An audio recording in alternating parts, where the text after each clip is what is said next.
तो हेलो मेरे प्यारे दोस्तों, कैसे हो आप और आपकी कैसी चल रही है पढ़ाई।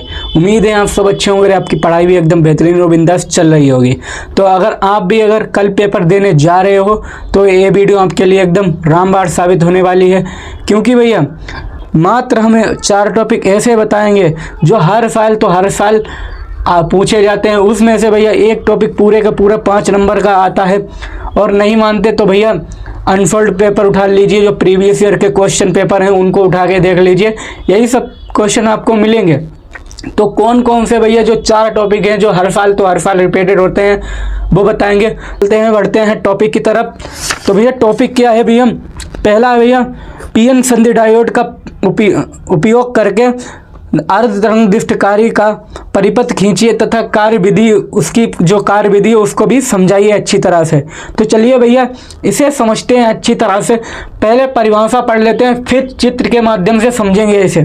तो भैया सबसे पहले आपको हेडिंग डालनी है। तो ट्रिक की बात करें, ट्रिक आपको बता रहे हैं हम यहाँ पे, ट्रिक समझिएगा अच्छी तरह से। ट्रिक है हमारी 1 2 3 और 4, 1 2 3 4। आप ट्रिक अगर कोई भी परिभाषा में लगाते हैं, बोले तो पॉइंट वाइज अगर 1 2 3 4 पॉइंट अगर डाल के आप याद करोगे तो 100% में भैया 200% आपको चीज़ें याद रहेंगी, क्योंकि ये सीक्रेट ट्रिक होती है। और इससे जो है भैया अगर कोई भी चीज़ अगर पॉइंट वाइज याद करते हैं तो वो लंबे समय तक याद रहती है। अगर आप क्या करते हो भैया, एकदम खिचड़ी सब पका देते हो तो नहीं याद रहेगा, इतना ध्यान रखना। तो भैया आपको 1 2 3 4 ट्रिक फॉलो करनी है हमारी। और अगर लास्ट में अगर कुछ समझ में ना आए तो कमेंट में गाली जरूर देके जाना। और थोड़ी सी रिक्वेस्ट है भैया, जो वीडियो है लास्ट तक जरूर देखें, क्योंकि कुछ तो पल्ले पड़े हैं आपके, ठीक है, क्योंकि 5 नंबर की बात है। तो चलिए बढ़ते हैं। सबसे पहले हेडिंग डालेंगे बनावट। तो बनावट में लिखने क्या होती है भैया, बनावट में लिखेंगे इसमें ट्रांसफर, जो इसमें क्या भैया, इसमें ट्रांसफर की प्राथमिक कुंडली P, मतलब इसमें जो ट्रांसफर की प्राथमिक कुंडली P है और जो द्वितीय कुंडली है सेकेंडरी वो S है, ठीक है। PS दो कुंडलियां हैं, ठीक है, जिसमें क्या है जो P कुंडली प्राथमिक कुंडली में एक प्रत्यावर्ती धारा स्रोत से जोड़ा जाता है, मतलब जो प्राथमिक कुंडली है इसे एक प्रत्यावर्ती धारा से जोड़ा जाता है। पहला पॉइंट यही लिखेंगे, ठीक है। फिर दूसरा पॉइंट डालेंगे तथा द्वितीयक कुंडली जो यस है, द्वितीय कुंडली यस में एक पीएन संधि डायोड, मतलब एक पीएन संधि डायोड इसमें लगाते हैं। दूसरा पॉइंट ये लिखेंगे डायोड तथा एक लोड प्रतिरोध। तीसरा पॉइंट लिखेंगे तथा एक लोड प्रतिरोध RL, भैया लोड प्रतिरोध एक RL को श्रेणी क्रम में जोड़ देते हैं। फिर भैया लिखेंगे यहाँ से भैया चौथा पॉइंट लिखेंगे यहाँ से, इसमें क्या लिखेंगे भैया तथा निर्गत वोल्टता को लोड प्रतिरोध के सिरों के बीच प्राप्त करते हैं। भैया चौथा पॉइंट यहाँ से ये वाला लिखेंगे भैया, क्या है देखो, निर्गत जो वोल्टेज है उसे क्या करते हैं, लोड प्रतिरोध के सिरों के बीच भैया प्राप्त करते हैं। तो ये चीज़ आपको बनावट में लिखनी है, ठीक है। चलिए फिर देखते हैं इसकी कार्यविधि। भैया कार्यविधि भी भैया मोस्ट इंपॉर्टेंट है, इसे अच्छी तरह से देखना किस प्रकार से आपको कार्यविधि लिखनी है, क्योंकि जो लंबे समय तक आपको याद रहे, एग्जाम में भूलो मत, वो भी बता रहे हैं आपको। अच्छी तरह से आप देखना और अच्छी तरह से सुनना हमारे एक एक शब्दों को। तो चलिए देखते हैं।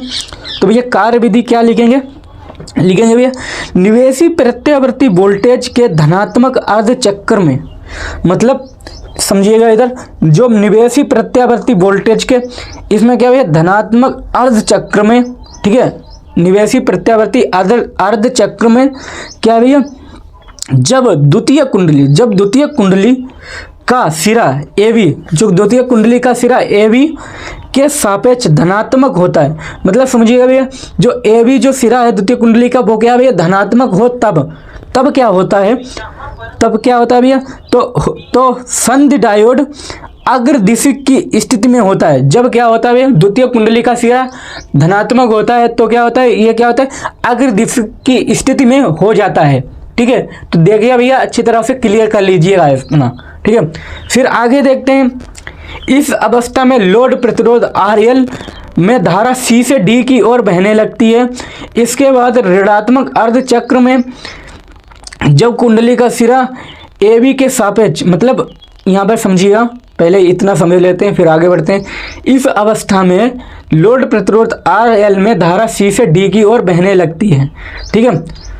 मतलब क्या होता है इसमें द्वितीय कुंडली का वो प्लस होता है, तब क्या होता है जो लोड प्रतिरोध RL है इसमें क्या होता है भैया, धारा जो है भैया C से D की ओर बहने लगती है। फिर क्या होता है भैया, इसके बाद जब इसका सिरा गया भैया ऋणात्मक चक्र में क्या होता है, जब कुंडली का सिरा ए बी के सापेक्ष ऋणात्मक होता है, मतलब अब भैया मान लीजिए इसका सिरा हम ऋणात्मक कर दें तो क्या होगा, तो क्या होगा भैया, संधि डायोड पश्च दिशक की जो है स्थिति में होता है। मतलब जब भैया इसका जो सेकेंडरी कुंडली द्वितीय कुंडली का सिरा जब होता है भैया प्लस मतलब धनात्मक होता है, तब क्या होता है भैया, तब होता है अग्रदिशिक की स्थिति में। जब ऋणात्मक होता है तब क्या होता है, तब हो जाता है भैया यहाँ पे पश्च दिशिक की, मतलब जब प्लस हो तब अग्रदिशिक और जब माइनस हो तो पश्च दिशिक। तो इतना ध्यान रखना, ठीक है, होता है इसमें। इस अवस्था में लोड प्रतिरोध में भैया कोई भी धारा नहीं प्रवाहित होती। तो अतः हम कह सकते हैं यहाँ पे कि जब प्लस चार्ज होता है द्वितीय कुंडली में तभी धारा प्रवाहित होती है, अतः कोई भी माइनस हो तो धारा इसमें प्रवाहित नहीं होती है। तो इतनी बात आपको क्लियर हो गई होगी अच्छी तरह से। तो भैया अगर दो से तीन बार इस वीडियो को देखोगे तो आपको एकदम अच्छी तरह से समझ में आ जाएगा। तो भैया ये तो हो गया आपका पहला पॉइंट। अब देखते हैं भैया दूसरा है भैया पीएन संधि डायोड का पूर्ण तरंगदृष्टिकारी परिपथ आरेख खींचकर तथा इसकी कार्यविधि समझाइए। तो भैया वो था आपका अर्ध तरंगदृष्टिकारी, ये है आपका पूर्ण तरंगदृष्टिकारी। और ये भैया आपको बता दें 200% नहीं भैया, हम 1000% गारंटी ले सकते हैं। अगर आपने ये 4 टॉपिक पढ़ लिया अच्छी तरह से तो एक भैया 5 नंबर का श्योर है, इतना ध्यान रखना। तो भैया समझते हैं, पहले इसकी परिभाषा पढ़ते हैं, वैसे ही फिर समझेंगे टॉपिक की तरफ। तो भैया टॉपिक समझेंगे पहले सबसे पहले डालनी है हेडिंग बनावट, मतलब किस प्रकार से ये बनी है, ठीक है, लिखेंगे इसमें मतलब इस कुंडली को एक प्रत्यावर्ती स्रोत से जोड़ दिया जाता है, ठीक है, तथा द्वितीय कुंडली मतलब जो प्राथमिक कुंडली है इसे क्या करते हैं, एक प्रत्यावर्ती स्रोत से जोड़ दिया जाता है। सेम वैसा ही है, ठीक है। फिर क्या लिखेंगे यहाँ से, जोड़ दिया जाता है तथा द्वितीय कुंडली में क्या भैया, तथा द्वितीय कुंडली में 2 संधि डायोड D1 तथा D2 दिए जाते हैं। भैया इसमें क्या भैया 2 संधि डायोड, उसमें एक संधि डायोड था, मतलब ये वाला उसमें एक था, इसमें 2 है, D1 और D2 इसके नाम रख दिए हैं यहाँ पे, ठीक है। D1 और D2 जोड़ दिया जाता है तथा इनके P क्षेत्र को एक दूसरे से जोड़ दिया जाता है। मतलब इनका जो P क्षेत्र, ए P क्षेत्र और ए P क्षेत्र, इसमें आपस में इन्हें जोड़ देते हैं। फिर क्या होता है, तथा N क्षेत्र को भी भैया क्या है आपस में जोड़ देते हैं। मतलब P क्षेत्र और N क्षेत्र को क्या करते हैं आपस में जोड़ देते हैं अलग अलग करके, ठीक है। फिर क्या कहते हैं, फिर यहाँ से एक लोड प्रतिरोध RL को T तथा N क्षेत्र के बीच जोड़ देते हैं। मतलब जो लोड प्रतिरोध है भैया ये है RL, जो RL जो प्रतिरोध है इसे क्या करते हैं T तथा ये संधि डायोड N के क्या है बीच में जोड़ देते हैं, ठीक है। मतलब इधर वाला जो साइड है वो N क्षेत्र है, इधर वाला जो है P क्षेत्र है, मतलब T और N के बीच इसे जोड़ देते हैं। तो ये चीज़ आपको क्या है भैया बनावट में लिखनी है अच्छी तरह से। तो उम्मीद है आपको ये बनावट अच्छी तरह से समझ में आ गई होगी। तो समझते हैं भैया कार्यविधि क्या है इसकी, तो समझेंगे अच्छी तरह से, देखिएगा।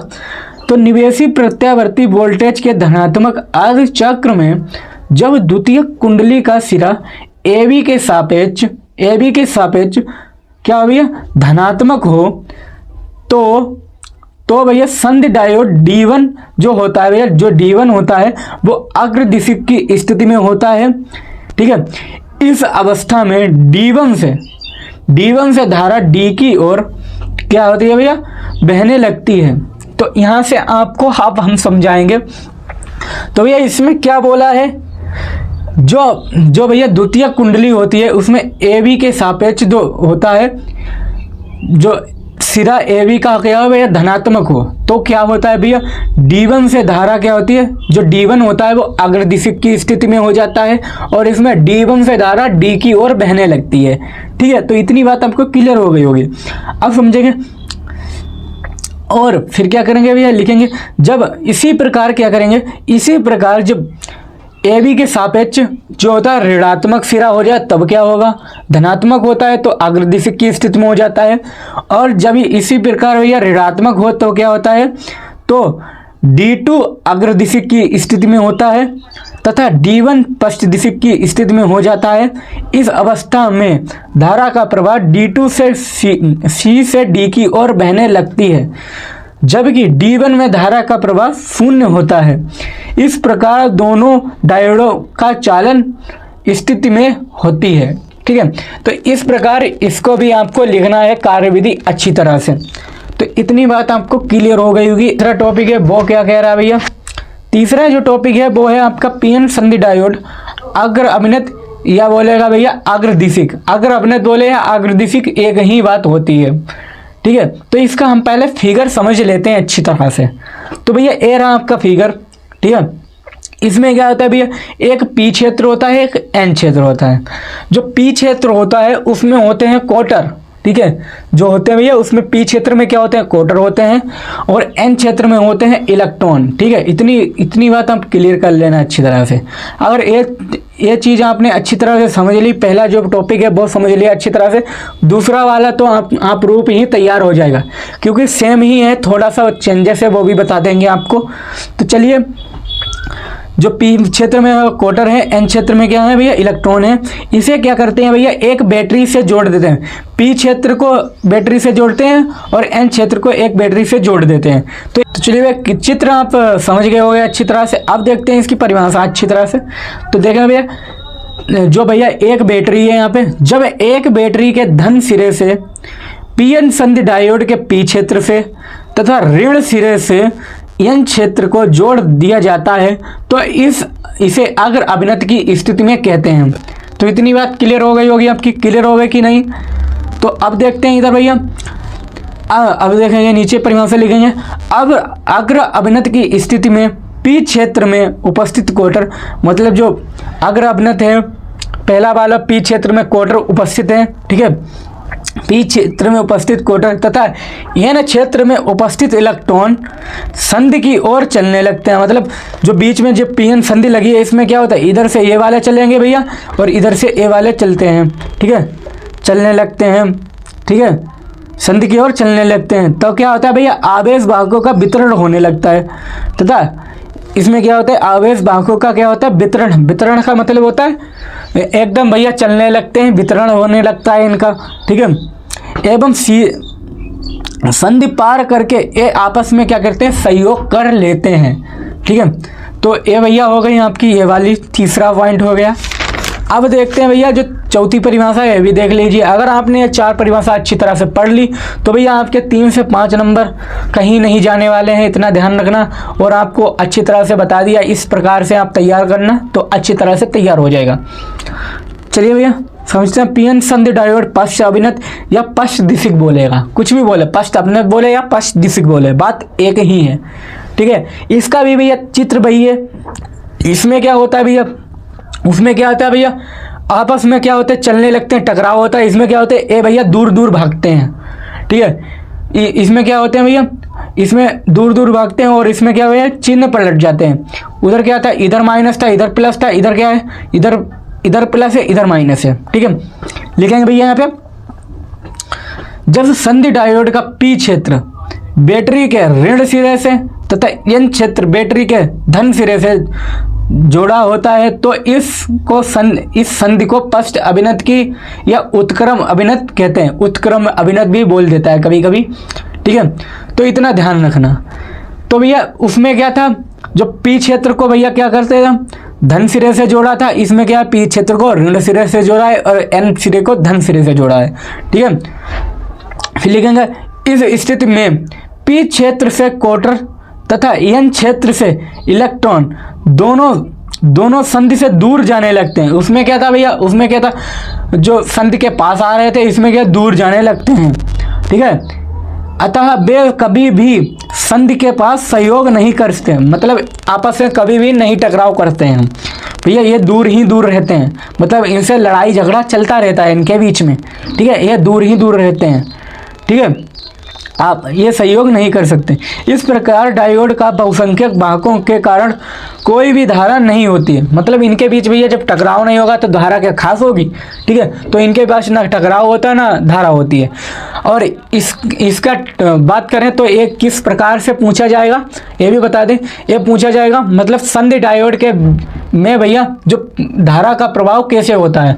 मतलब ये क्वेश्चन बनेगा आपका, बनेगा ऐसे 5 नंबर का बनेगा। तो ऐसे बनेगा कि संधि डायोड के बीच जो धारा का प्रभाव है वो कैसा होता है, विस्तार में समझाइए। इस प्रकार से आपका पूरे का पूरा 5 नंबर का बनेगा। उसमें आपको अग्र अपने और पश्च अपने दोनों बताने होंगे 5 नंबर में। अगर एक आएगा तो 3 नंबर में, ठीक है। अगर दोनों आ गए तो 5 नंबर में। और ज़्यादातर इसे भैया 3 नंबर में पूछता है। और जो है अर्ध तरंग डिस्टकारी, पूर्ण तरंग डिस्टकारी, इसे 5 नंबर में पूछता है, ठीक है। तो इतना ध्यान रखना।